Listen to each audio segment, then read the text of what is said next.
Un ancien bastion de droite conquis en 2020 par la gauche. Une ville qui autrefois défrayait la chronique.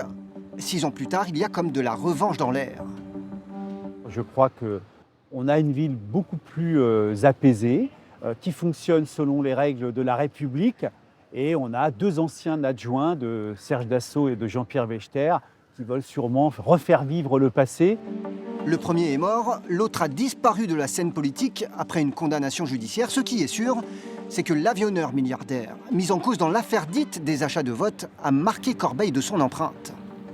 Il a fait tellement de choses pour cette commune que les quelques erreurs qu'il a commises, non pas aux frais des Corbeil-Essonnois, mais à ses propres frais, certes peut-être anormales, bien ne l'ont pas été au détriment des Corbeil-Essonnois, mais au contraire à leur avantage.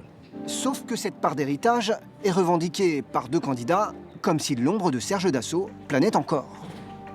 Et je constate qu'on continue de parler de lui, c'est qu'il a marqué visiblement l'histoire. Moi, aujourd'hui, je souhaite écrire une nouvelle histoire pour Corbeil-Essonnes. Et cette histoire, je veux la construire avec tous les habitants de la ville. Voilà donc une joute électorale à 3, sur fond de division à droite. En centre-ville, une place flambant neuve sort de terre.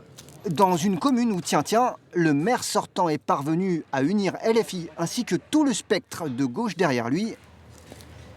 Ce jour-là, donc, Bruno Piriou est fier de défendre son bilan, comme si le plus dur était fait. Quand les travaux de la halle seront terminés, halle très abîmée de 150 ans, eh bien le marché va retrouver sa place ici. Et puis c'est aussi la mutation d'Hélios Corbeil. Nous avons aujourd'hui une friche de 4 hectares, complètement polluée. On va y retrouver une école toute neuve et des logements de qualité, parce que nous avons 4000 demandes de logements à Corbeil-Essonnes.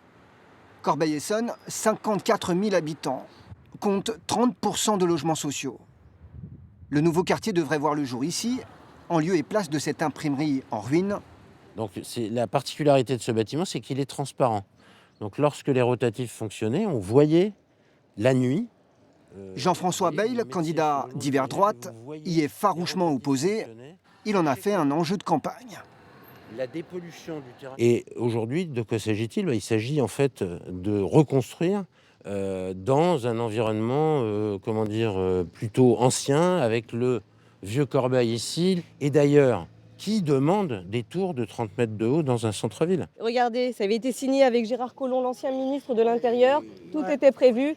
Ce qui était prévu, c'est la création d'un commissariat. Projet enterré selon Samira Kedfi, l'autre candidate de droite soutenue par LR. Les chiffres de la délinquance iraient galopant selon elle, d'où sa promesse d'une police renforcée.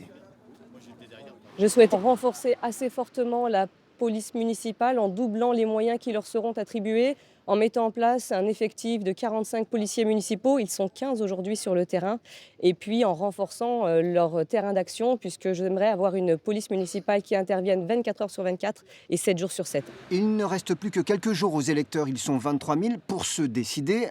Une liste citoyenne et une autre lutte ouvrière font également campagne.